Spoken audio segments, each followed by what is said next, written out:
और आइए बात करेंगे मार्केट का क्या है हाल। तो जीएसटी में 2 स्लैब हटाने की संभावना है, जिसका जिक्र खुद प्रधानमंत्री मोदी ने लाल किले की प्राचीर से किया था। सिर्फ 5% और 18% का स्लैब रहने की संभावना है। भारत में महंगाई कम होने की संभावना है, जीडीपी ग्रोथ में बढ़त की संभावना है। और आकाश जिंदल हमारे साथ में जल्दी जुड़ेंगे, अर्थशास्त्री, जो बताएंगे कि इसका असर क्या कुछ होने वाला है। और हमारे साथ जुड़ चुके हैं आकाश जी। आकाश जी, सिर्फ 2 स्लैब रहने वाले हैं जीएसटी के। बढ़ते जीएसटी का कलेक्शन और इस बीच सरकार का ऐलान, इसे किस तरह से देखते हैं आप?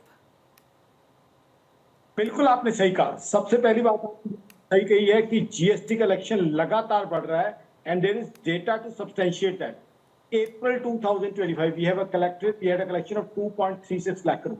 अब क्योंकि जीएसटी एक बहुत ही कामयाब टैक्स है, बहुत ही सुगम टैक्स है और 8 साल के अंदर एक ऐसी कामयाबी पाई है कि आकाश जिंदल या आकाश जिंदल डॉट इन नहीं, पूरे वर्ल्ड में इसकी प्रेज हो रही है। तो इसलिए अब पब्लिक को भी इसका फायदा हो सकता है। 2 स्लैब अगर रह जाते हैं तो उससे क्या है, इन्फ्लेशन कम हो सकती है, महंगाई कम हो सकती है, जो देश के आम आदमियों के लिए, गरीब आदमियों के लिए, लोअर मिडिल क्लास के लिए बहुत बढ़िया तोहफा हो सकता है। दूसरा, मैक्रो इकोनॉमिक टर्म में देखें तो once inflation is down, what it means is if inflation is down, GDP growth would increase, employment numbers would increase, PMI would increase, IIP would increase, infrastructure growth would increase। तो उससे economy में तेजी आ जाएगी। और जो हमारे प्रधानमंत्री साहब ने हमारे लिए बहुत ही अच्छा एक टारगेट रखा हुआ है, थर्ड बिगेस्ट इकोनॉमी और $5 ट्रिलियन US इकोनॉमी, उसकी तरफ हम तेजी से पहुंच जाएंगे। तो एक ऐसी चीज है जिसके आम के आम गुठलियों के दाम। दूसरा, जो यूएस की तरफ से टैरिफ है उसको भी कुछ हद तक काउंटर कर पाएंगे, क्योंकि डोमेस्टिक कंजम्पशन बहुत बढ़ जाएगी। हिंदुस्तान एक प्राइस सेंसिटिव कंट्री है, जैसे ही चीजों के दाम कम होंगे इमीडिएटली बायर उसकी तरफ आएगा। हम सबको नहीं भूलना चाहिए सेल का कॉन्सेप्ट। सेल के कॉन्सेप्ट हमने देखा है किस तरीके से कस्टमर अट्रैक्ट होता है। Just because prices are drop, people throng into buy goods. तो India being a very price sensitive country, the moment prices drop because of GST rates, people would throng into buy goods, और वो consumption को boost करेगा और कहीं ना कहीं पूरी इकोनॉमी को बढ़ाएगा। और एक और बड़ी इंटरेस्टिंग बता दूं, जीएसटी के रेट कम होने से जीएसटी कलेक्शन कम नहीं होगा, क्योंकि ओवरऑल सेल्स बढ़ जाएंगी। तो जीएसटी वहीं का वहीं रहेगा, यानी आम के आम गुठलियों के दाम, और इनकम टैक्स कलेक्शन भी बढ़ जाएगा। एम्प्लॉयमेंट बहुत अच्छी बढ़ जाएगी, और एम्प्लॉयमेंट की इस समय देश को बहुत जरूरत है।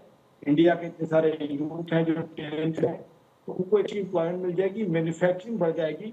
और आत्मनिर्भर भारत, वोकल फॉर लोकल, जो मेड इन इंडिया है, make in India, made in India का कॉन्सेप्ट, उसकी तरफ हम और तेजी से बढ़ पाएंगे। तो कहीं ना कहीं ये एक काफी अच्छी चीज है जो प्रैक्टिकली हमें असर करने वाली है।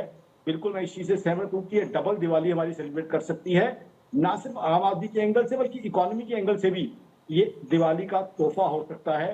बिकॉज कंजम्पशन बूस्ट होगी तो कंजम्पशन से जो है प्रोडक्शन ऑटोमेटिकली बूस्ट हो जाएगी, प्रोडक्शन बूस्ट हो जाएगी तो कहीं ना कहीं इंफ्रास्ट्रक्चर के लिए पैसा ऑटोमेटिकली और आएगा।